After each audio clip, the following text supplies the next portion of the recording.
I get slapped with copyright, welcome back to Beagle Eye Visions. Let me turn that down a little bit, like I said, before I get slapped with copyright. It has been an awesome month. Well, it's bittersweet. Got a new W cup, got a lot of notes. So welcome back.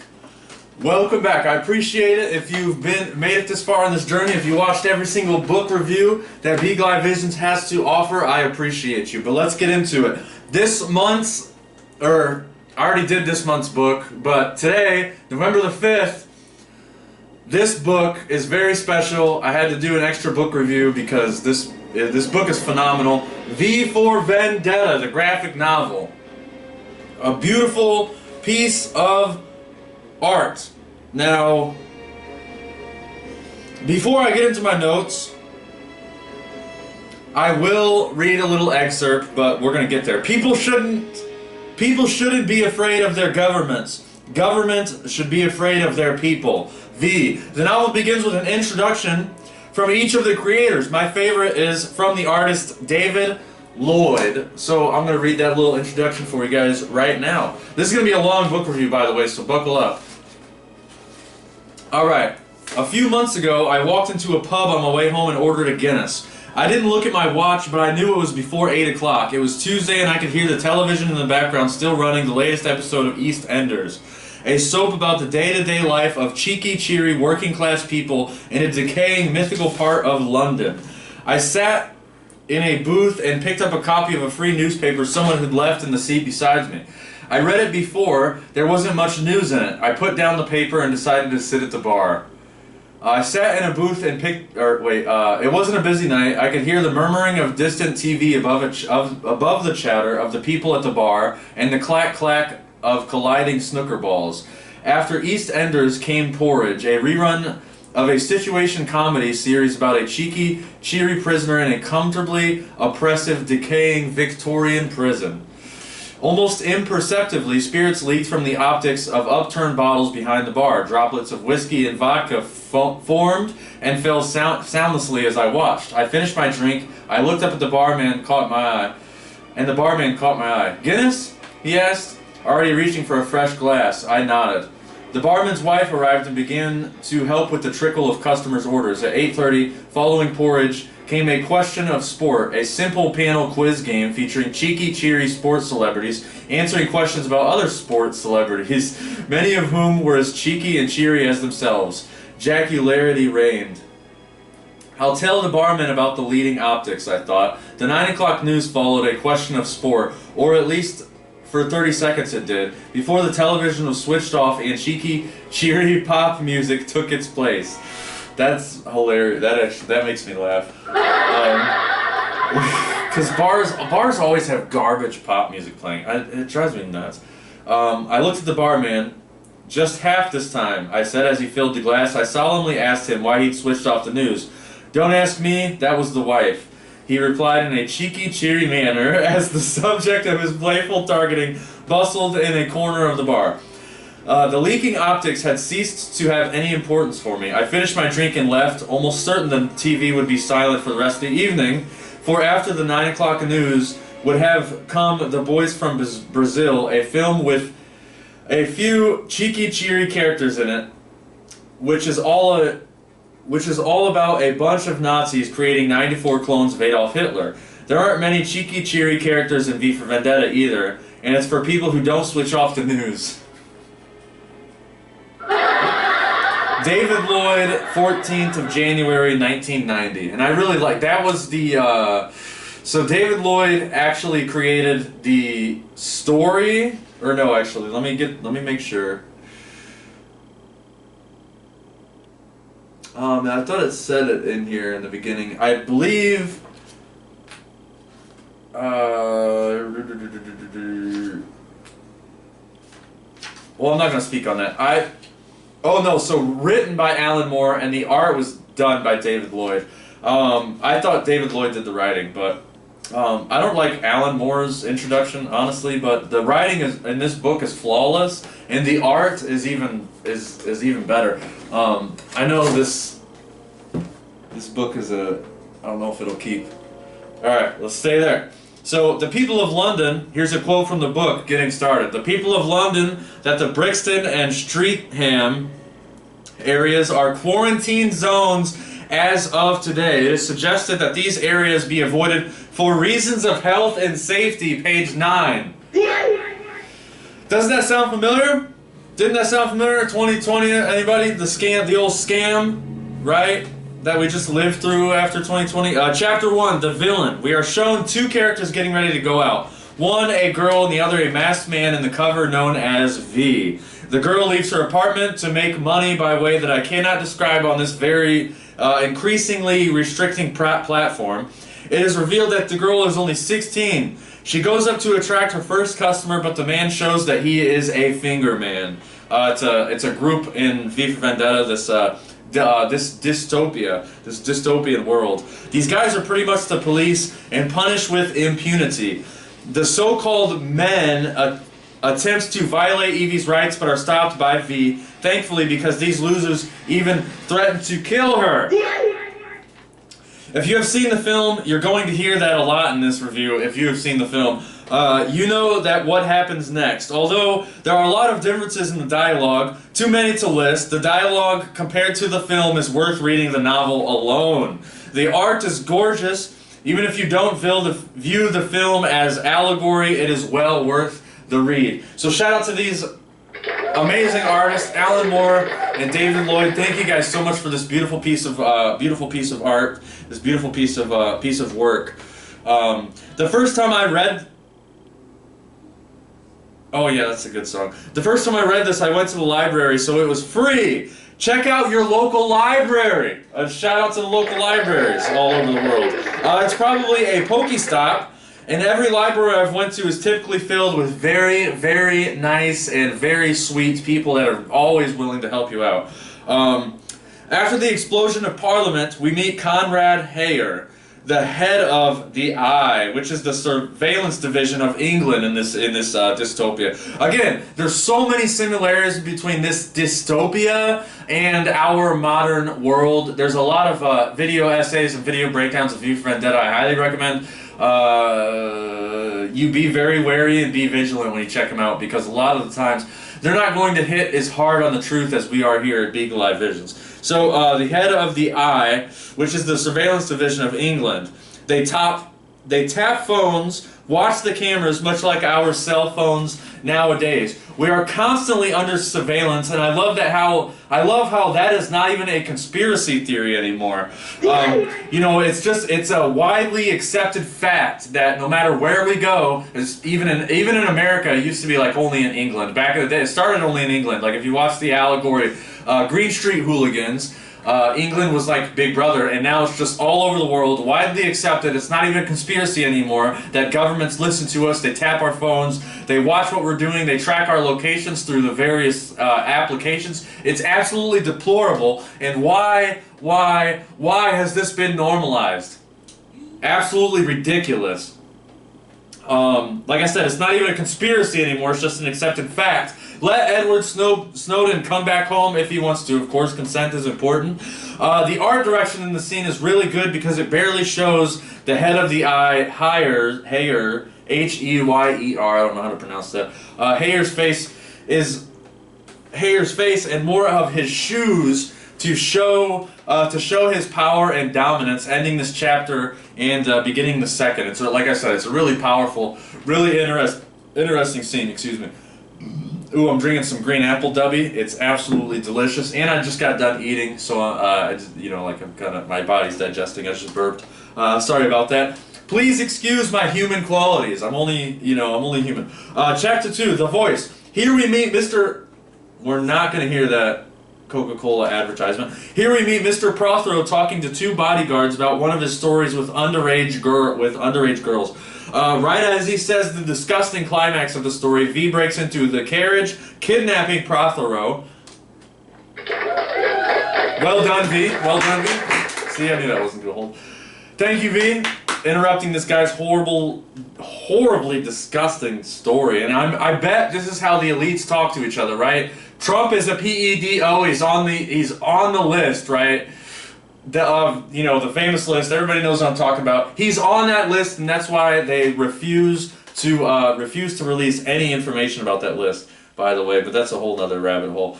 The two bodyguards are left behind looking like victims of the Joker, with their mouths gaping open and with their eyes frozen in a state of perpetual fear. It's a really, really, really, really, really creepy scene. And it gives me chills just thinking about it. Oh my god, that scene is horrifying. Next, we meet Detective Finch approaching the aftermath of the train car action. All of these characters are so much more fleshed out than the movie. Yeah, absolutely, that's so true. The characters, like, I don't know how to compare it. I don't know how to explain it. I even wrote that in my notes. I don't know how to explain it. You just gotta read it. Please do yourself a favor and read this graphic novel. It's so freaking good. It's so good. Here, I'll use my dummy cup to hold it. Hang in there, V for Vendetta. You gotta read it. Back at V's shadow gallery, Evie explains everything that she remembers from her childhood. Again, very interesting flashback. I usually don't like flashbacks unless there's like good allegory or good, story in them. This flashback is really good. Evie explains everything that she remembers from her childhood. England believed that Kennedy was going to bomb them, so there was a lot of fear and turmoil. Evie's mom says that Africa is no longer even in existence due to the bombs, right? So Africa, somebody, probably England or who knows, dropped a bomb on Africa, completely wiped it out, it's no longer there. And one day the father of the family takes everybody in the house upstairs to show them something. The entire city of London was underwater and the sky was yellow and black. Her mom dies in 1991. Oh, spoiler alerts, by the way. Nope, that's not the spoiler dance, sorry. This is the spoiler dance. Sorry, spoiler alerts for a graphic novel that was released in the 90s, so if you haven't read it, what is your problem? Like I said, go check out your local library, man.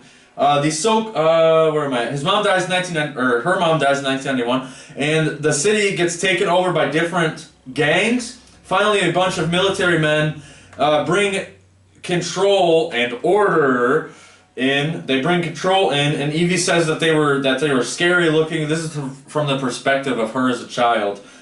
These so-called men call themselves Northfire, which I thought is really interesting. They don't really talk about that in the film. It was built on the belief that No, there's no beliefs here. We only know the truth. Stupid advertisement. The term Norse is derived from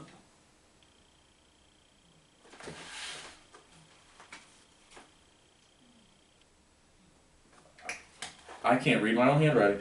The term Norse is derived from an Old Norse word, and it just means north.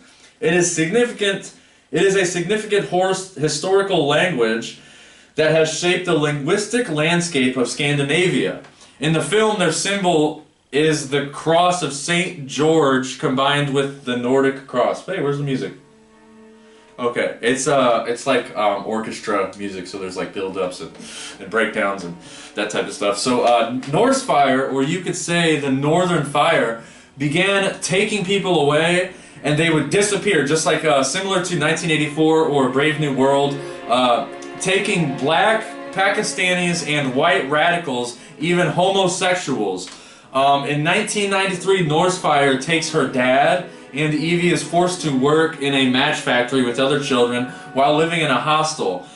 She lived like that for 4 years. And I just want to say, again, this is very similar to what is going on in real life with these ICE order-following cowards who I want to go toe-to-toe with each one of you individual fat, greasy, obese, disgusting losers who are pulling families out of their houses in Chicago and Memphis. You guys are worthless, pathetic sissies, and you are no example for what a real man is.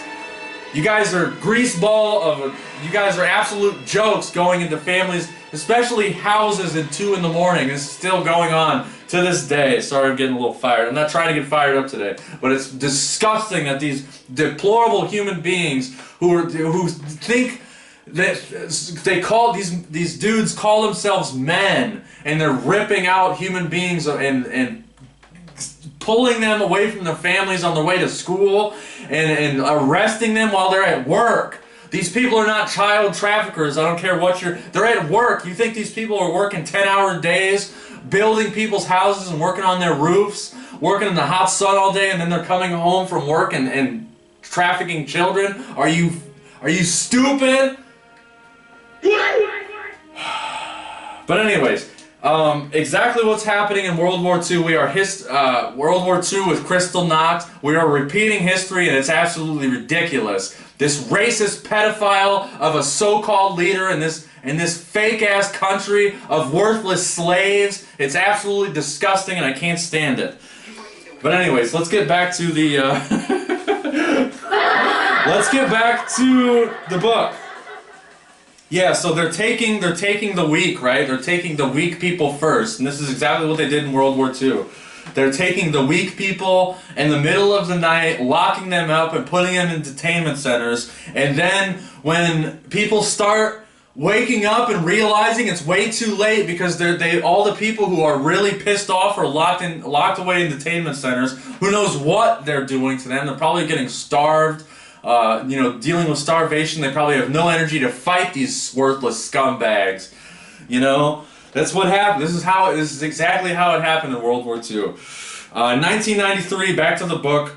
In 1993, Norsefire takes her dad, and Evie is forced to... Oh, I already said that. V gives her some powerful truths, and then it cuts to Louis Prothero at Lark Hill resettlement camp. And again, just like in this graphic novel, this dystopia, these people are getting ripped away from their families and getting put in resettlement camps is what they're called. Right? It's always like, they label it as it's good for the humanity, right? Like the quote at the beginning of this book review. It's for your health and safety, right? Absolutely ridiculous. V gives her some powerful truths, and it cuts to Louis Prothero at Lark Hill's resettlement camp. V has a different type of mask on with a yellow and black striped tuxedo with a bow tie. V makes Prothero relive his work at the settlement camp and camp with us, witnessing the experiments that they were performing on human beings at this resettlement camp. The scene cuts to modern day with Detective Finch looking over Prothero, frozen in horror, and repeating, he's going, "Mama, mama," over and over again. And he's got this like horrified look, like he's been absolutely traumatized. It's again, really creepy, really crazy scene, and the artwork is flawless. Oh, chef's kiss. Another shout out for that artwork. It's beautiful artwork. Evie feels she is not putting enough work since she is living at the Shadow Gallery and offers to make a deal. And V agrees with this deal. Evie asks who said a famous quote, and he replies, "Nobody you would have ever heard of. A German gentleman named Dr. John Faust. He made a deal too." The quote Evie is asking about is a very powerful one.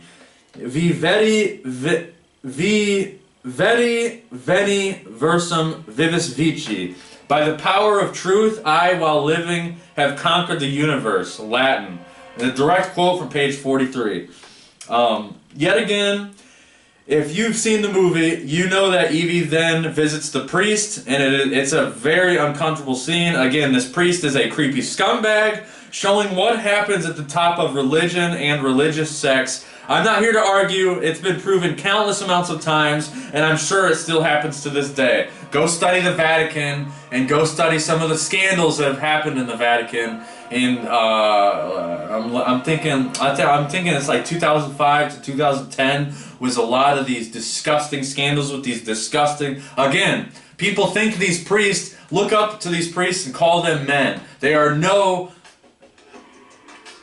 not men. They're sorry excuses of human beings, and they have no humanity in these guys' hearts. These guys have no ounce of humanity, no ounce of what being a real man is all about, and no ounce of morality. Which, again, they're priests. They should be promoting morality. But again, that's I'm gonna stop going on rants here. I need to focus. But I guess it's really easy for me to get fired up at these, you know, these freaking scumbags. But like I said, if you've seen the movie, you know it's a really uncomfortable scene.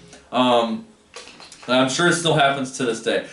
Before the priest is killed, V says the infamous quote, "I am the devil, and I'm here to do the devil's work," which I never noticed before watching the movie Once Upon a Time in Hollywood. I didn't know that was a quote from the Manson murders.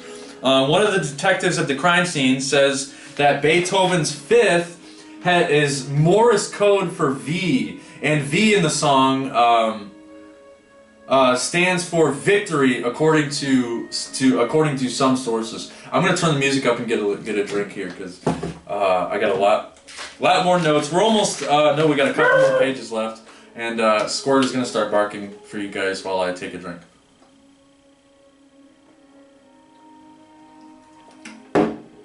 Oh, so delicious. All right, Morse code for V in the song stands for victory, according to some sources. The next victim on V's list, right, is the female doctor that was issuing shots, vaccines in the film. Hopefully, I don't get slapped for just saying that V word. You know, it's very dangerous in these utilitarian, you know, Big Brother websites that we use. Simultaneously, one of the fingermen hunting V, Derek Allman, is at home. Instead of making love as his wife is requesting, he beats her and goes back to cleaning his gun. Scumbag. Again, I think this is a reflection of real life where people who take these jobs are absolute psychopaths. They have psychopathic tendencies and even to want a job where you have authority over other human beings. That's disgusting. That idea it's disgusting. At the same time, people become good actors. A good psychopath is also very charming and smooth. You know, if you study the psychologies of these people, to hide their blackened heart and their void of a soul. This is why we see a lot of police that are trigger happy, especially in recent years. They don't even get repercussions. They typically get a suspension or promotion. Ruby Ridge and the murders of George Floyd and Breonna Taylor are, you know, more modern day examples.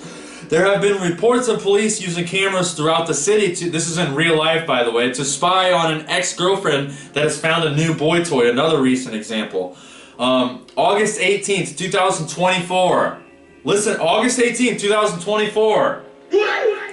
This is a news article. Police chief gets caught using license plate cameras to track an ex-girlfriend.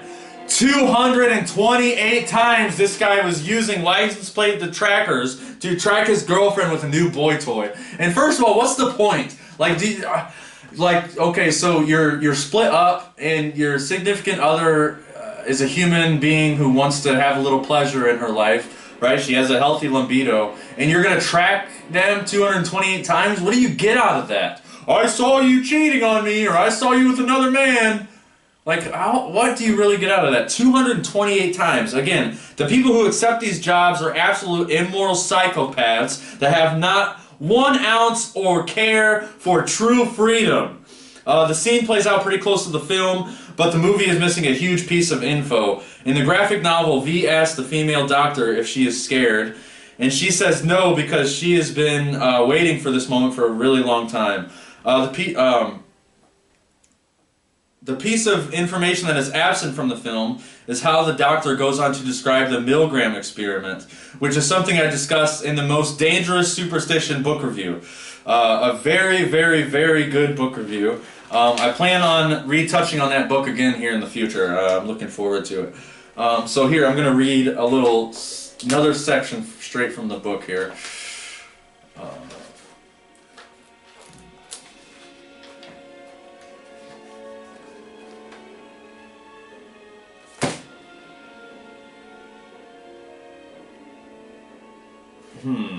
I see. Sorry, I'm debating on if I should number 2 because, like I said, I ate a bunch of food before here. Now I'm digesting.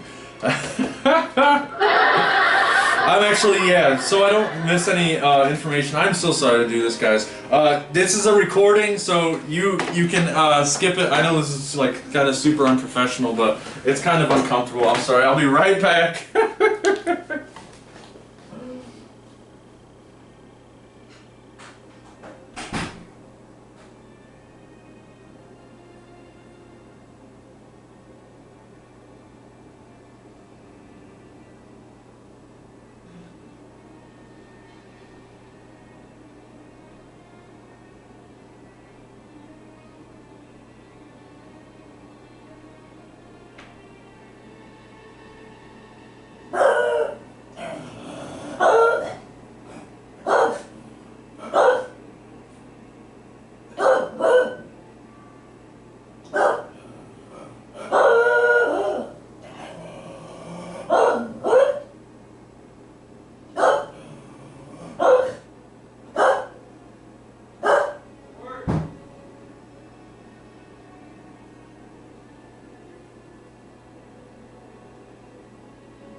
Walmart's amazing gift surprised every last move. Walmart has Straight Talk 5G smartphones starting at $39.88. And Nintendo Switch too. Even the Ray-Ban Meta AI glasses. Who knew? Everyone who knows me knows I want AI glasses. I'm always saying that. This HP laptop has Windows 11. It looks so much faster than my old PC. I think I'm gonna learn how to code. We do need more who's in STEM.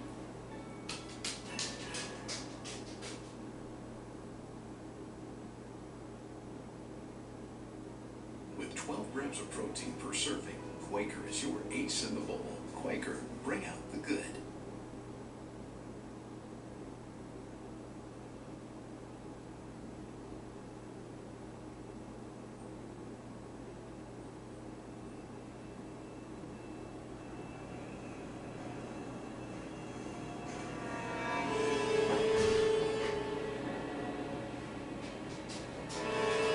Again, I'm really sorry. To quote Jurassic Park, you gotta go, you gotta go. Hey, hey, Jamie, can we edit that out later? Thanks, Jamie. It's not gonna be edited out. I'm sorry. Just skip forward. Okay, now I'm way more comfortable and I can focus on the information. Hope and Squirt entertained you guys, right? He was saying hello. Squirt had to put his 2 cents in there. So this is a direct quote from let's see here. Try to. Hey, let me come up there. Let me come up there. I'm gonna show you guys because this artwork is beautiful. I mean, you guys you have to see this.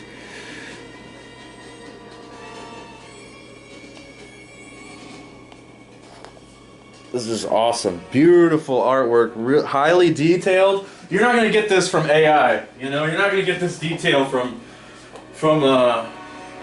artificial intelligent art, right? If you can call it art. I don't know if, God, I hope you don't. Ooh, excuse me. We also had Buffalo Wild Wings last night. My old friend Batman came to town. He's gonna be in town for the holidays. But we had Buffalo Wild Wings and my stomach was hurting. But that Caribbean jerk and the Caribbean jerk and spicy garlic sauces are nothing short of perfection. Those sauces are, oh my god, they're so good. But not good for when you have to do a book review the next day. But anyways, direct quote from the book. I knew then that one day you'd come looking for me, that you'd find me. What I did at Lark Hill, that terrible knowledge has been with me for so long that I could do things like that. I heard of an experiment once, one the Americans did. They had volunteers working a shock generator. The volunteers were told that it was wired to a patient in an adjoining room. It wasn't there, was only an actor whose voice could be heard through the intercom. The volunteers were instructed by a doctor to start administering electric shocks. They were told to gradually increase the voltage. The victim began begging them to stop. They were told to increase it again. This time the victim started screaming. After a while, the screams were choked off to be replaced by silence. The volunteers were told to increase the voltage once more. Nearly 80%, and this happened in real life. Go study it. If you never heard of it, again, you got your head in the sand. You need to go study this stuff. Nearly 80% of those tested carried on administering shocks after the victim begged them to stop. Nearly 60% continued even after they believed that they'd killed them. They were ordinary people, and they were prepared to torture a stranger to death just because they were told by someone in authority. Some of them said that they even enjoyed it. I think I enjoyed what I did at the time. People are stupid and evil. There's something wrong with us. Some hideous flaw. We deserve to be cold. We deserve it. And that's not true. That's not the truth. What she just said, we deserve to be cold. That's not true. This is just her poisoned worldview of, you know, like she even said it herself, I can't believe that I did that to those people. You know, absolutely deplorable. Alright, so bringing us back to the people that take these immoral jobs. After a few years, they start to develop a poisoned worldview. Because of the actions that they take on a daily basis, these inhuman actions can develop an immoral human being even if they take the job with the best intentions. The doctor goes on to say that humans are stupid and evil, that we need to be cold. A great example of this behavior can be seen through the character Steve Murphy in the TV show Narcos. Go ask any military or police officer what they think of the general populace. I guarantee the answer will be extremely close to what this so-called doctor says. If they are being honest with themselves and with you, you know, if they're being honest with themselves and with you, who asked the question. So V leaves the doctor's diary on the nightstand, and the detective reads the diary to the Hitler psychopath leader guy. The doctor is given 4 dozen subjects to experiment on, and over 75% of the human beings that are experimented on die.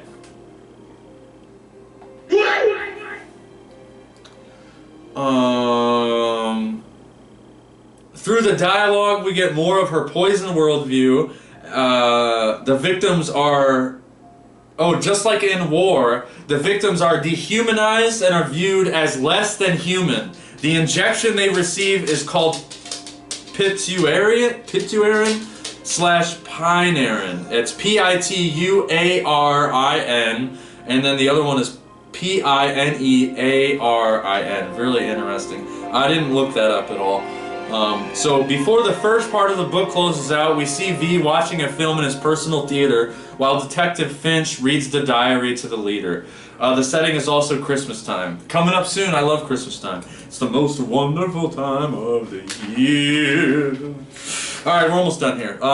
Part 2, Book 2, The Vicious Cabaret. Part 2 begins with a very macabre song titled The Vicious Cabaret. I never heard the actual song until this read-through, and the song is really fascinating. You can find it on YouTube and read along with it. One thing I noticed is that while V is singing, we see Miss Almond Mrs. Almond, who is now a widow thanks to V, receives a letter from the government declaring that she does not qualify for widow's benefits under the state employee program, which is extremely sad, and I'm sure that this happens in real life as well. I was just living with a family who received widow's benefits.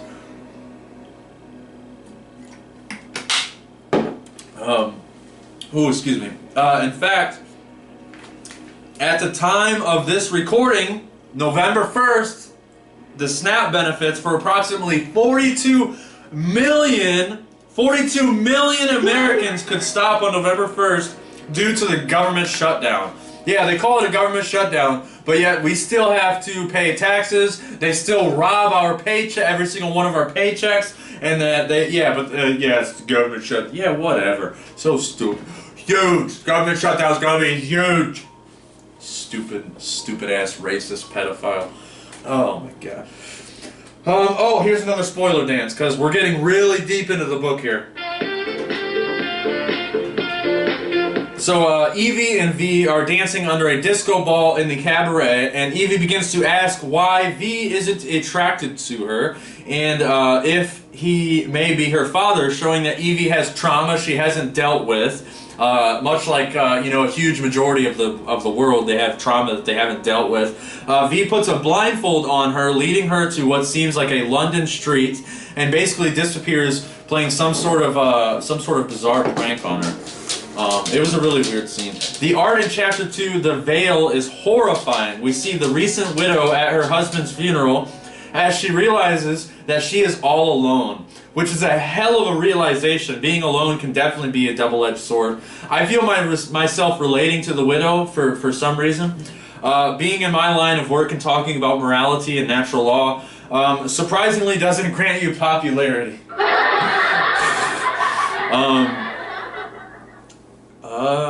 Dang it, I lost my freaking spot because of a stupid joke.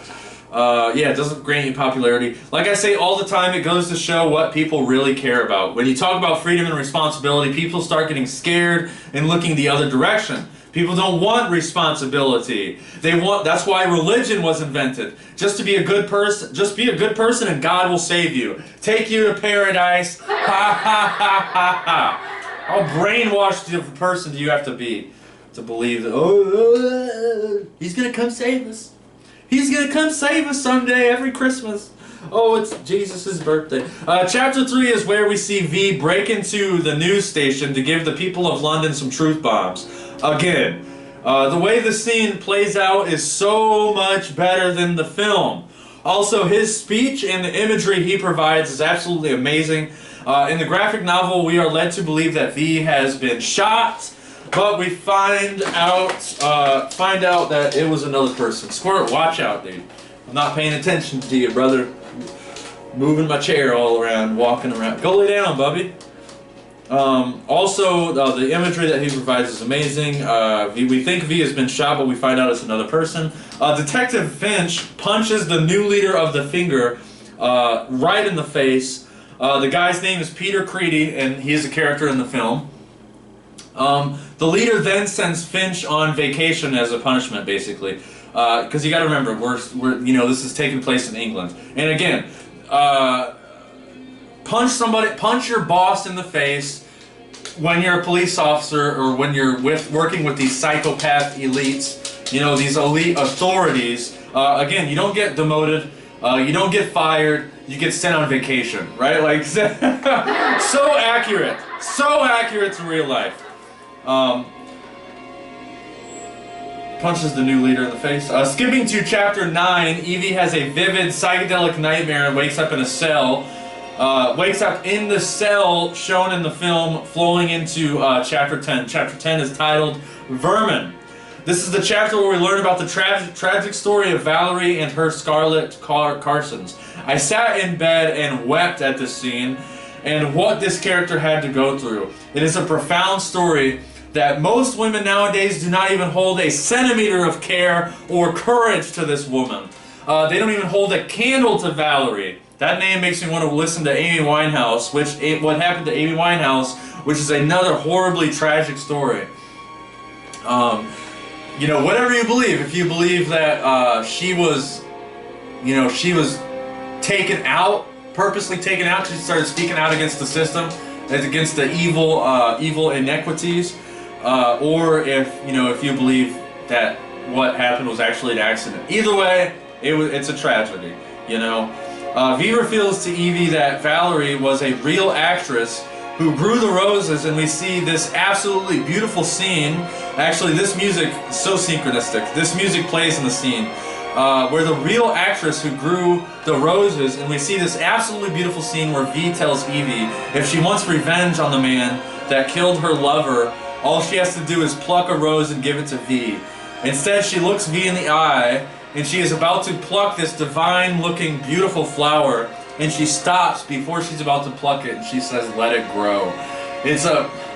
I have chills just even thinking about it. And this scene is not in the movie, this scene is in the graphic novel. The song that's playing is when Evie steps out of the balcony and she's like, "I feel free, God is in the rain." She's like screaming. Or no, V is like screaming. Again, how many women nowadays would become the better person in this instance? Women are still circumcising their children in an act of revenge. It's still happening. Circumcision is still happening, and again, it's absolutely disgusting. It's absolutely deplorable. It's absolutely immoral and unnecessary. Stop circumcising your fucking children. If you love your kids, you're not gonna cut that. You're not gonna cause harm to them. You're not gonna let some authority in a white coat harm your child. It's absolutely ridiculous. And it still goes on to this day. But anyways, lost my spot again. Let the flower grow. How many women are still circumcising their children in an act of revenge? Oh, it's just a little bit of pain, they say. You know, I carried you for 9 months. You can deal with an hour of pain. That's what these horrible, pathetic excuses of women are saying to these doctors, and that's what their excuses are. It's just an hour of pain. I carried you for 9 months. Get a hold of yourself. You do not love your children. You're a psychopath if you do that to somebody. Especially right out the womb. Hey, welcome to this beautiful planet. We're gonna chop you. We're gonna chop you up like.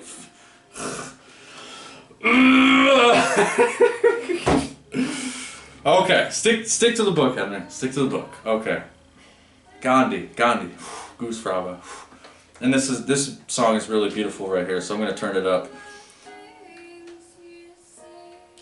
This scene makes me think of the allegorical film Midsummer. If you haven't seen it, it is a must-watch. Midsummer is really good, especially if you like horror films. And it's pretty gruesome. There's a lot of blood, or actually there's not that much blood, but there is blood, and it is Midsummer's a pretty gruesome movie, so be warned if you haven't seen it.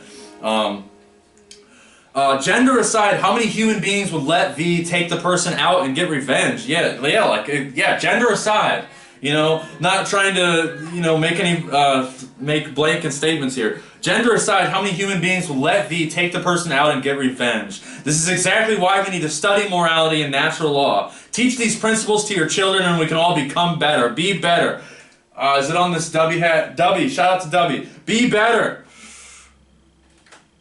Teach these principles to your children and we can all be better. Not only to each other, but also to the planet and all beings that we coexist with. Like Chris Jansen said in the book that changed my life, the world would become unrecognizable.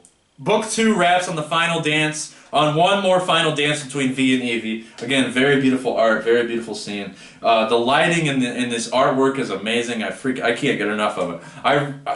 As soon as I got done reading this, I wanted to go back and read it again. So my bookmark is still in there. I got it.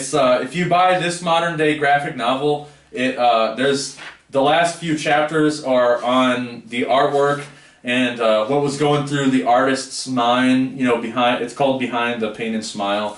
You get to see these little tidbits of like the concept art. It's really cool.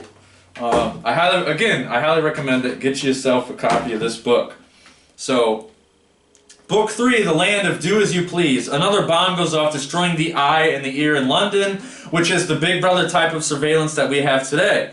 Something that really fascinated me is the way the government officials talk to each other through a video chat. A screen for each person, and you can see the camera. Yeah, they're talking to each other through video chat, and then you just see this weird, basic, like factory-looking computer image, and you see the camera, right? There's cameras everywhere because it's Big Brother. You know, like a screen for each person, and you can see the camera, like ancient smartphones, bringing predictive programming to mind. V then projects a message to London stating that they have they have the right to privacy returned to them, the right of privacy returned to the citizens. For 3 days, they will not be watched or listened to, and do what thou wilt shall be the whole of the law. And that's what V says, which is an Aleister Crowley quote. A very interesting choice of words.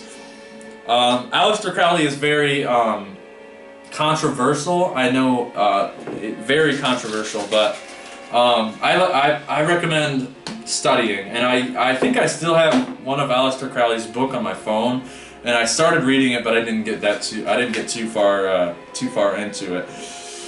So at the beginning of the novel, citizens were told to, right at the beginning of the novel, if you remember. Citizens are told to stay inside for their own safety, and now we see a sign that reads, "Monitors sabotaged, stay home." And that's what, you know, we see a scene of the empty streets, and there's just this one sign, big, black, bold, all capital letters. It's always in all capital letters. Got to get that capitis diminutia maxima in there. Monitors sabotage, stay home. It's a really interesting scene. And again, it reminded me of the scam that we just lived through a few short years ago. So we've come full circle. And this is the point in the film where people start losing their minds, robbing, looting, and shooting, while the order-following cowards try desperately to hang on to their control. V says another powerful quote that I just had to write down. "No, this is only the land of take what you want. Anarchy means without leaders, not without order. With anarchy comes an age of Ordnung, of true order, which is to say voluntary order. The age of Ordnung, I hope I'm pronouncing that correctly, Ordnung, of true order. The age of Ordnung will begin the mad and incoherent cycle of the Ververwung that these bulletins reveal has run its course. This is not anarchy, Eve. This is chaos. Ordnung, originating from German meaning order and discipline, deriving from Middle High German. Ordnungen, which comes from Latin, ordinare, meaning to arrange or to order. Again, I really hope I'm pronouncing these correctly. I never took German. I took Japanese, so I'm more familiar with Japanese. I didn't take German in high school. Verwirrung means confusion or disarray. Etymology from Middle High German verwirren. So we've made it to the end. I'm really sorry for that short little break. I had the intermission I had to do in the middle of the video. I probably will not be eating Buffalo Wild Wings before the day before I record the next book review, just so I don't have to do that again. I'm really sorry. I know this channel is so professional, but anyways, if you want to support the channel, use code BeagleEyeVision. Without the S over there, without the S at w.gg for 10% off your entire purchase. 10% off your entire purchase at w.gg. Really good product. I'm going to make a new video because I got some disgusting gamer subs for free. I got more samples. I'm going to do another video. The last sample video I did, it wasn't too exciting. I think it was kind of boring, so I ended up deleting it. I'm going to make another video reviewing gamer subs. Gross. Gamer subs is absolutely... Compare gamer subs to Dubby, and gamer subs does not hold a candle to Dubby. Gamer subs is completely disgusting compared to Dubby. But anyways, so look forward. That video is coming out soon this week. I hate to talk, it really sucks, but Squirt turned 13 this year, I believe. He turned 13 this year, so he's getting old, and he recently, last week, he started limping. So, and I ended up, I quit my job because it was horribly managed. You know, I've worked in high volume stores all over the country, and so I know how a good store is operated, and having half of the employees go outside to smoke drugs on a Friday and Saturday night is not how you run a good business, right? So I had to leave that job. It was absolutely horrible. I saved enough money to where I could hang out with Squirt, because like I said, he's getting old. I want to spend as much time with him as possible. But all of the money that I saved up to hang out with Squirt for the month of November is now gone, because I have to take Squirt and Snoopy to the vet Saturday. So all of the money that I saved up is now gone, and I have to get back to work. So like I said, if you want to support the channel, Cash App Beagle Eye directly. Anything would help. Like, I mean, if you want to give $1, anything would help. So it's kind of struggling. I have to get back to work. I started filling out job applications again today, and I wanted to work on the channel for November and really get the Cubbyhole playlist done, finished, signed, sealed, and delivered. But I'm gonna have to get a job, so hopefully I can finish that playlist before the end of the year and move on to another project. That's what the Cubbyhole playlist is the big thing that I'm working on. Hopefully before the end of the year, hopefully I'll get it all fixed and signed, sealed, and delivered for you guys. Free content, no commercials on Beagle Eye Visions. Like I said before, I'm never going to charge you a subscription fee for premium content. All these book reviews are absolutely free. Cubbyhole podcast playlist, Sea of Thieves playlist. Here, I wrote them down here. I'm around episode 50 on the Cubbyhole podcast, and then I can update it and fix the episodes. Fix the episodes that need to be fixed.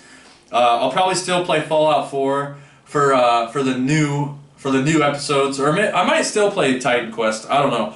Fallout 4 is a lot more popular, so I think it could bring some more traffic to the playlist. But anyways, I've really been, this week and these past couple weeks, I've really been getting into Konrad Rogoz's. Konrad Rogoz. Now, this Konrad Rogoz is a legend. This guy is a true definition of what a real man is supposed to be. So shout out to Konrad Rogoz. His YouTube channel is titled truthandlaw.com. So you can look up Konrad Rogoz with the dash truthandlaw.com. Go find his channel. Go subscribe, because he's been he had a new series called This Week in Tyranny, I think it is called. He's been uploading a new video every week, and his content is fantastic. And again, just like Beagle Eye Visions, no commercials, absolutely no commercials, or at least until our channels get a little bit more popular, which won't happen until people start actually valuing freedom, you know, instead of valuing pseudo-Satanism and self-indulgence. But anyways, the YouTube playlist that I'm working on got the Cubbyhole podcast playlist that I'm working on. Squirt's getting, man, you're antsy in this video, brother. Got the Cubbyhole podcast. Hey, come here. Come here. I'm going to put you in the video, dude. Come here. Squirt dog, come here. Hey, come here. Squirt. Come here. Come here. I'll get you in one of these videos, brother. Come here. I know. I got to be gentle. I know your leg. Don't growl at me. Oh, I know. Hey, we got the baby Squirt in here. You chill right there. Yep. Hey, yeah. Hey, I'm gonna let Squirt Dog take the book review over. You guys see him? You see him in there? Squirt, pick your head up. Hey, pick your head up. Okay. Snoopy is much better at sitting at the dining room table. But anyways, so the playlist, Cubbyhole podcast. I'm around episode 50. I'm gonna continue to grind that out. Find me on Twitch, twitch.tv/Beagle Eye Visions. And I owe it all to Squirt here. That's why it's called Beagle Eye Visions. Squirt Dog's the legend. I will be listening to the Cubbyhole podcast playlist while streaming on Twitch and doing the Tall Tales, because that's another playlist that I finished. The Shores of Gold playlist, no commentary. Check it out. Really good playlist if you're into Sea of Thieves and being a pirate. Highly recommend it. There's also the Pirate's Life Tall Tales that I did. No commentary, no commercials. Check out these playlists if you like Sea of Thieves. It's a real good time. And then, what else we got here? Konrad Rogoz, YouTube playlist, Pirate's Life, so I'm going to be working on Cubbyhole, twitch.tv/BeagleEyeVisions. I'm going to be streaming every day until I get employed, which I might be able to get one of my old jobs back, I think. Might get lucky with that. Shadow Work Seminar, Saturday, November 22nd. Shadow Work Seminar, I signed up. Here, scooch over, Bubby. Scooch over. Freaking turd. I signed up for the Shadow Work Seminar. I made it. I got my spot in there. I secured my spot. So Shadow Work Seminar, Saturday, November 22nd. In this intensive all-day seminar, Mark Passio will explain the critical importance of shadow work and why it is so desperately needed in the lives of those in the pro-freedom community. And, you know, not even just in the pro-freedom community, in the entire, people need to do some freaking shadow work, dude.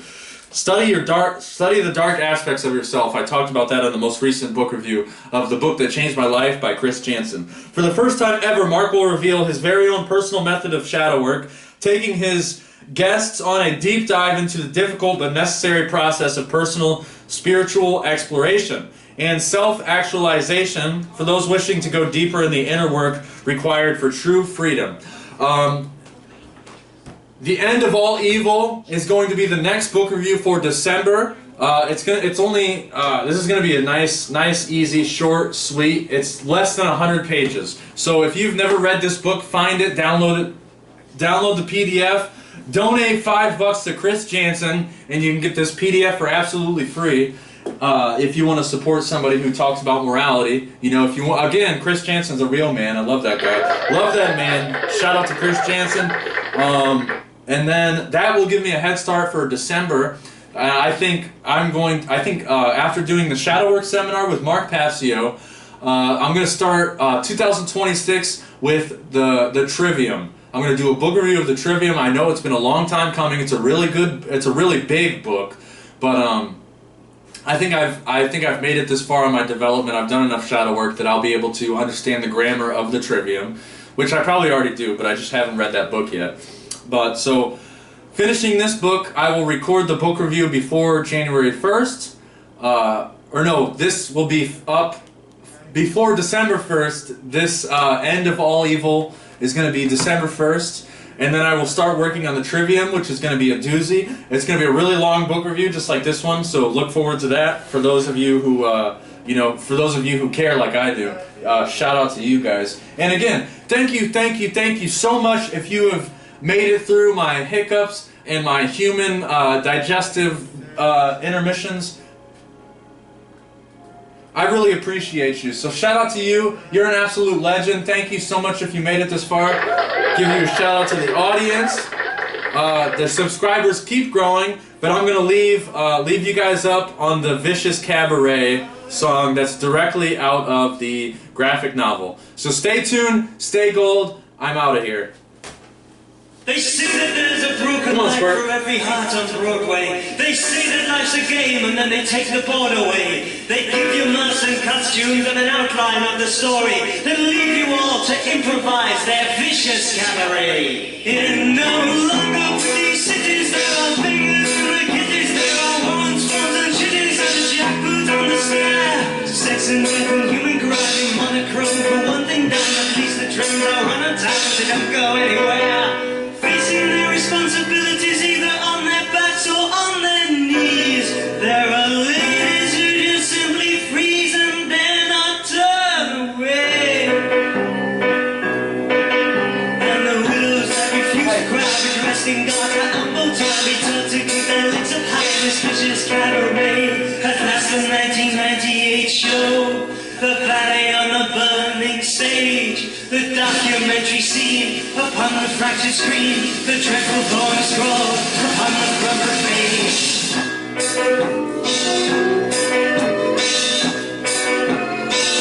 There's a policeman with an honest soul, whose head is on the pole. He grunts as he fills his bright bowl with feeling on the knees. He briskly frisks the torn remains, while fingerprints are crimson stains, and he feathers to ignore the change that he walks into his knees. But his master in the dark nearby inspects the hands with brutal eye that have never brushed a lover's thigh, but have squeezed a nation's throat.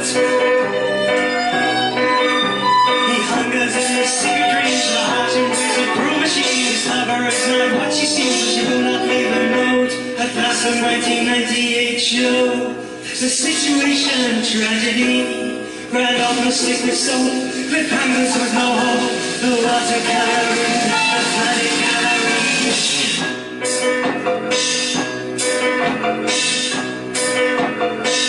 There's a girl who can put her shoulders desperate for her father's love. Believes that underneath the glow is what she needs to hold. She had to her karate. She decided she is what is the land of fame. Now she pleads and never time to come.